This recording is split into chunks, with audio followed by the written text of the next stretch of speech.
चलिए प्रारंभ करते हैं। सबसे पहले इसका वाचन कर लेते हैं। मिथ्या माहात्म्य गर्व निर्भराश्च न प्रणमन्ति देवताभ्यः, न पूजयन्ति द्विजातीन्, न मानयन्ति मान्यान्, नार्चयन्त्यर्चनीयान्, नाभिवादयन्त्यभिवादनार्हान्, नाभ्युत्तिष्ठन्ति गुरून्, अनर्थकाया सान्तरित विषयोपभोगसुखम् इति उपहसन्ति विद्वज्जनम्, जरावैक्लव्य प्रलपितमिति पश्यन्ति वृद्धोपदेशम्, आत्मप्रज्ञा परिभव इत्यसूयन्ति सचिवोपदेशाय, कुप्यन्ति हितवादिने। अब राजाओं के बारे में ही बताया जा रहा है। जो राजा अपने आप को विष्णु शिव इत्यादि मानने लगते हैं वो क्या कहते हैं? मिथ्या महात्म्य गर्व निर्भराश्च। जो मिथ्या महात्म्य है, जो उनका महात्म्य बड़ाई बताई गई, वह क्या है? मिथ्या है। मिथ्या महात्म्य से द्वारा जो उनके अंदर आ गया गर्व, घमंड, अहंकार, उस गर्व, घमंड और अहंकार के द्वारा क्या करने लगते हैं? न प्रणमन्ति देवताभ्यः। देवताओं को प्रणाम करना बंद कर देते हैं, देवताओं को प्रणाम नहीं करते हैं। तो मिथ्या महात्म्य गर्व निर्भरा, निर्भरा अर्थात पूर्णाः, मिथ्या महात्म्य के गर्व से जो पूर्ण हैं अर्थात अहंकार से युक्त हो गए हैं, ऐसे जो राजा जन है, राजानः देवताभ्यः न प्रणमन्ति, देवताओं को प्रणाम नहीं करते हैं। और क्या करते हैं? न पूजयन्ति द्विजातीन्, ब्राह्मणों की पूजा नहीं करते हैं। न मानयन्ति मान्यान्, जो मान्य है, जो माननीय है, जिनका सम्मान करना चाहिए, उनका सम्मान नहीं करते, उनका मान नहीं करते हैं। और नार्चयन्ति अर्चनीयान, अर्चनीयान न अर्चयन्ति, जो अर्चनीय हैं, जो पूजा करने के योग्य हैं, उनकी पूजा नहीं करते हैं, उनकी अर्चना नहीं करते हैं। और न अभिवादयन्ति अभिवादान अर्हान, अभिवादान अर्हान न अभिवादयन्ति, जो अभिवादन के योग्य हैं, जिनको प्रणाम करना चाहिए, ऐसे लोगों का अभिवादन नहीं करते, उनको प्रणाम नहीं करते हैं। और गुरून् न अभ्युत्तिष्ठन्ति, गुरुओं के प्रति अभ्युत्तिष्ठना नहीं करते, अर्थात गुरुजनों के सामने उठकर खड़े हो जाना चाहिए।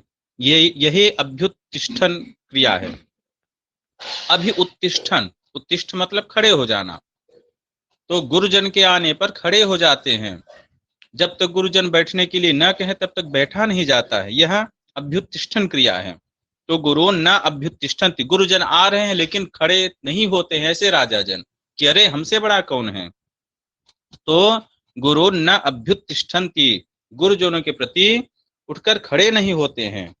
और कहते क्या है? विद्वज्जनम उपहसन्ति, विद्वज्जनों के प्रति उपहास करते हैं। क्यों उपहास करते हैं? अनर्थकाया सांतरित विषयोपभोग सुखम इति, अनर्थक आयास, अनर्थक जो आयास है, अनर्थक अर्थात निष्फल, आयास अर्थात परिश्रम से, अंतरित विषयोपभोग, विषयोपभोग मतलब विषय का जो उपभोग है, वह उपभोग रूपी जो सुख है वह अंतरित हो गया है, दूर कर दिया है जिसने। अर्थात अनर्थक आयास करके, निरर्थक प्रयास करके विषयोपभोग सुखम, विषय के उपभोग रूपी सुख को अंतरित कर दिया है, दूर कर दिया है जिसने। ऐसे विद्वान जन होते हैं, फालतू का कार्य करते रहते, बिना मतलब का परिश्रम करते रहते हैं, सुख भोग नहीं करते। इसलिए विद्वज्जनम उपहसन्ति, ऐसा सोच करके, ऐसा कह कह करके विद्वान जनों के प्रति उपहास करते हैं, उनका उपहास उड़ाते हैं। और वृद्धोपदेशम पश्यन्ति, वृद्ध जनों के उपदेश को देखते हैं। ये तो अच्छी बात है कि वृद्ध जनों के उपदेश को सुनते हैं। कैसे सुनते हैं, कैसा देखते हैं वृद्ध जनों के उपदेश को? जरा वैक्लव्य प्रलपित मिति, जरा से वैकल हो गई हैं, वैकलव्य से युक्त हो गई हैं, यो हो गए हैं, बेचैन हो गए हैं। तो जरा अर्थात बुढ़ापा के द्वारा जो वैकलव्यता से युक्त हो गई हैं, बैकल हो गए हैं, बेचैन हो गए हैं, ऐसे वृद्धजन क्या करते हैं? प्रलपितम, प्रलाप कर रहे हैं, बिना मतलब का आलाप, बिना मतलब का बड़बड़ करते हैं। इति वृद्धोपदेशम पश्यन्ति, इस दृष्टि से वृद्धजनों के उपदेश को देखते हैं, उसको सारहीन समझते हैं। और हितवा सचिवोपदेशाय असूयन्ति, सचिवोपदेशाय, जो सचिव का उपदेश है, मंत्रियों का जो उपदेश है, जो सही सलाह है, उससे उससे क्या करते? असूयत, उससे द्वेष रखते हैं, उससे द्वेष करते हैं। क्यों द्वेष करते हैं? आत्म प्रज्ञा परिभव इति, हमारी जो बुद्धि है उसका परिभव होगा, उसका अनादर होगा। अरे हमारे पास बुद्धि नहीं है तो जो आप हमको सलाह दे रहे हैं, ऐसा सोचते हैं। अरे आपकी सलाह की हमको आवश्यकता नहीं, हमारे पास बुद्धि है। यदि सचिव ने, मंत्री ने उपदेश दे दिया तो क्या सोचते हैं ऐसा राजा जन? आत्म प्रज्ञा परिभव, हमारी बुद्धि का परिभव हो रहा है, हमारी बुद्धि का अनादर हो रहा है, ऐसा समझ करके सचिवोपदेशाय असूयन्ति, सचिव अर्थात मंत्रियों की सलाह से द्वेष करते हैं। और कुप्यंति हितवादिने, हितवादिने कुप्यंति, जो हितवाद करने वाले, जो हित की बात बताने वाले हैं, उनके ऊपर क्या करते हैं? कुप्यंती, कोप करते हैं, क्रोध करते हैं। हित की बात अगर बताए तो उन पर क्रोधित हो जाते हैं। ठीक, जैसे विभीषण के ऊपर रावण ने क्रोध कर दिया। विभीषण हित की बात बता रहा था, बता रहे थे कि सीता को लौटा दीजिए, लेकिन रावण माना नहीं, उन पर क्रोध कर दिया। ठीक है, तो ऐसे राजा जन होते हैं। कैसे होते हैं? पुनः एक बार हम देखते हैं। मिथ्या महात्म्य गर्व निर्भराहा राजानः, जो मिथ्या महात्म्य है, झूठी महात्म्य है, झूठी बड़ाई है, उस झूठी बड़ाई के गर्व से, घमंड से, अहंकार से, निर्भराहा, जो परिपूर्ण है, बिल्कुल भरे हुए हैं, ऐसे राजा जन देवताभ्य न प्रणमंती, देवताओं को प्रणाम नहीं करते हैं। द्विजाति न पूजयंती, ब्राह्मणों की पूजा नहीं करते हैं। मान्या न मानयंती, जो मान्य है, जो सम्माननीय, उनका मान नहीं करते हैं, सम्मान नहीं करते हैं। अर्चनीया न अर्चयंती, जो अर्चनीय है, जो पूजा करने के योग्य हैं, उनकी अर्चना नहीं करते हैं, पूजा नहीं करते हैं। ना ना न अभिवादयंती अभिवादान अर्हान, जो अभिवादन के अर्ह हैं, जो प्रणाम करने के योग्य, उनको प्रणाम नहीं करते, उनका अभिवादन नहीं करते हैं। नाभ्युत्तिष्ठन्ति गुरून्, गुरुओं के आने पर उठकर खड़े नहीं होते हैं।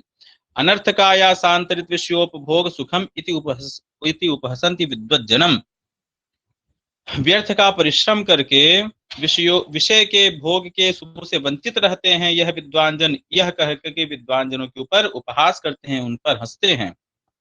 जरा वैक्लव्य प्रलपित मिति पश्यन्ति वृद्धोपदेशम, वृद्ध जनों के उपदेश को क्या समझते हैं? बुढ़ापे के कारण विकल हो गए हैं, वैक्लव्यता से युक्त हो गए, इसलिए प्रलाप कर रहे हैं। इस तरह से वृद्धजनों के उपदेश को देखते हैं। और आत्म प्रज्ञा परिभव इति असूयन्ति सचिवोपदेशाय, सचिवोपदेशाय असूयन्ति, मंत्रियों के, सचिव के उपदेश के प्रति असूया रखते हैं, ईर्ष्या रखते हैं।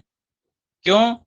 क्योंकि आत्म प्रज्ञा परिभव, उनके उपदेश देने से मेरी बुद्धि का अनादर होगा, ऐसा सोच करके। और कुप्यंति हितवादिने, हितवादिने कुप्यंति, जो हित की बात करने वाले हैं उनके ऊपर क्रोध करते हैं। ठीक है, तो कितना आज हुआ? इसमें कोई प्रश्न किसी का हो तो भी पूछ सकते हैं। चलिए, बहुत अच्छा, तो आज की कक्षा यहीं पर पूर्ण करते हैं।